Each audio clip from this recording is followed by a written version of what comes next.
So YouTube versus LinkedIn, which one is better to increase B2B sales? Now, we were actually able to get results on both of those platforms for me and my clients, but sticking to any one of those might be a mistake depending on the type of your B2B business.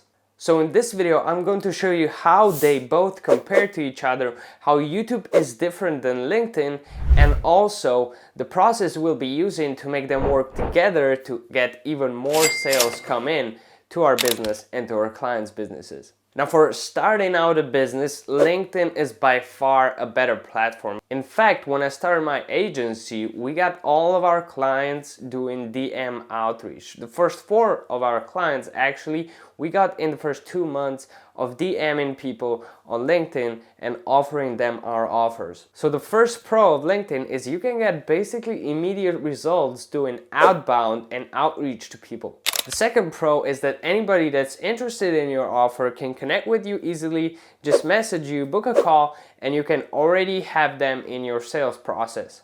You don't need to build anything complex, you just message people, they message you, you get them on calls, and you get them converted.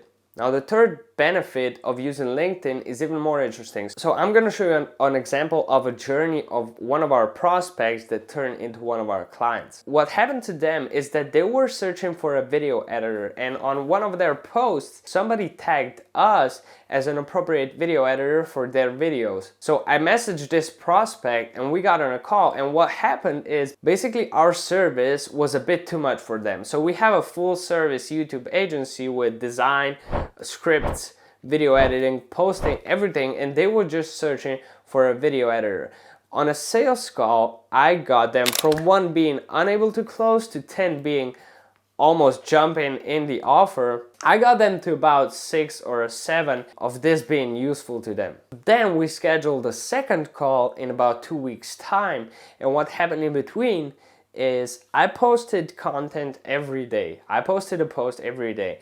And what happened is in these 2 weeks, they read all of my content and they basically went from a 6 to a 9 or a 10. And when we got on the call, they basically said they wanted to work with us and that our content made them make the decision, even though they weren't looking for a full service YouTube agency at the time. So the third pro of LinkedIn is that once you get in contact with a certain person, you can basically get them in your bubble of content and nurture them until they eventually convert. Now, still there's a big trap in using LinkedIn alone for your B2B business, and that's because first, you need a lot of time invested in creating posts, and if you're short on time, you have to hire a ghostwriter to do it, which costs between $1,500 to $3,000, which is quite a big investment on something that you don't know how much it's going to convert. The second con of LinkedIn is that all the outreach and all the nurturing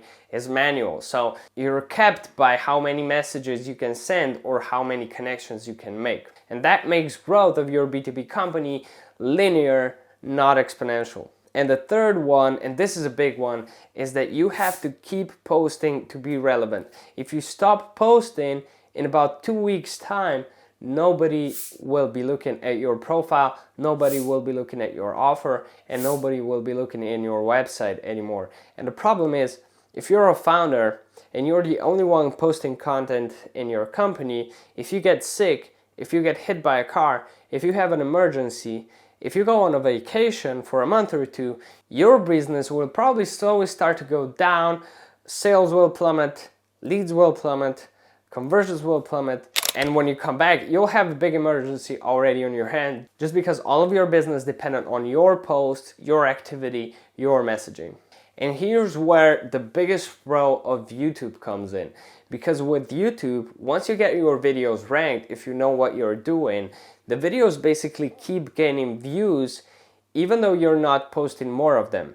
So this is an example of one of our videos that got 7 views in the first 3 to 4 days, but now it keeps getting 50 to 100 views per day. And a video like that keeps driving traffic to your website that's linked in the description, which then turns into new leads and new opportunities for your business. Now, if you get a couple of your videos ranked, this means that if you're absent for 1 month, these videos keep bringing in new traffic and new leads, which means when you come back, your business is not going to have plummeted sales, they will just maybe have a little bit of a slump and it will come right back up when you start the activity again. The second pro of YouTube is that it's using something called the 7-11-4 rule. Now, the 7-11-4 rule is basically this. So Google did some research a couple of years ago and they went on a quest to find out what the buyer's journey was. Now, what they came up with is that the buyer's journey has 3 steps. They find your website, they read the content, they contact you, and then you close the sale or they buy your product.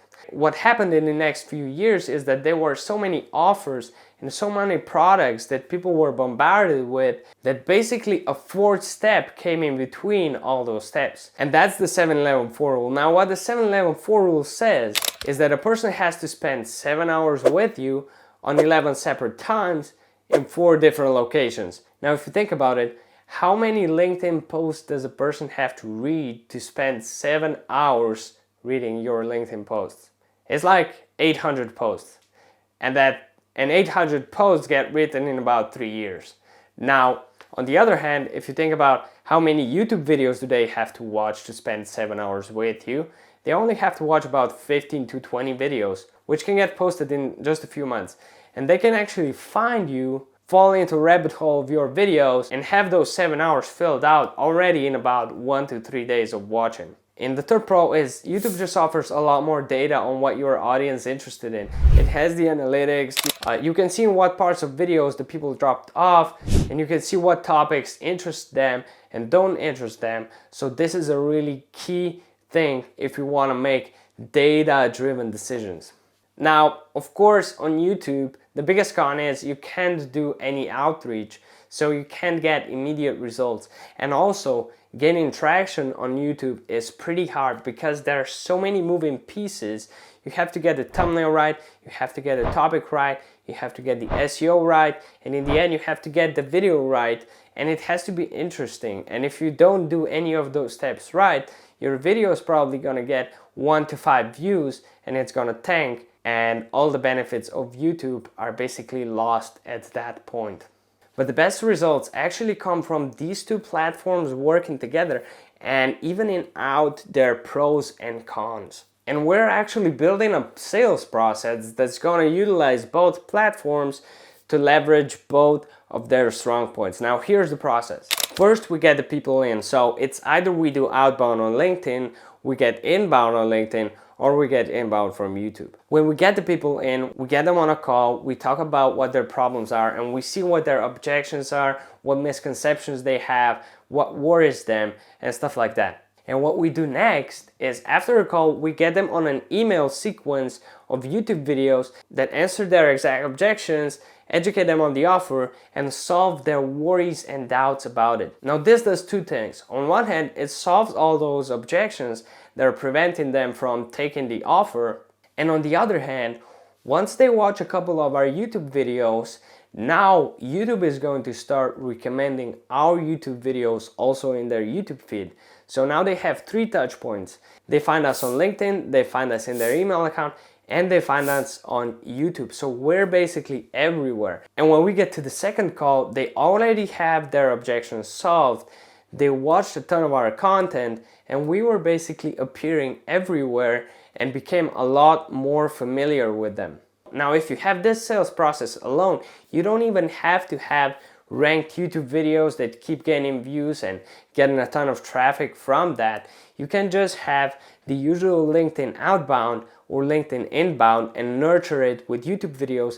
And once the videos get ranked, and once they start to keep going and get infinite traffic, basically acting like an ad that needs no ad spend, you're gonna start to have also inbound leads come automatically from YouTube, and the whole sales process will become that much more powerful. Now, there's one thing I see many people make a mistake with that prevents them from actually gaining any traction on YouTube, and that's picking the wrong topics. Because what you want to do is you have to pick the topics that have very high search volumes and very low competition. And when this happens, if you put our video in between, it's basically gonna get traffic no matter what, because YouTube doesn't have a choice but to recommend your video to them, because there's no other video on that topic. So you can watch this video next where I show you exactly how to find those topics and questions so you can get your videos ranked and you can get more traffic faster on YouTube and not wasting all your energy on perfecting the thumbnails, creating the videos that nobody wants to watch. Watch this video next and I'll see you there.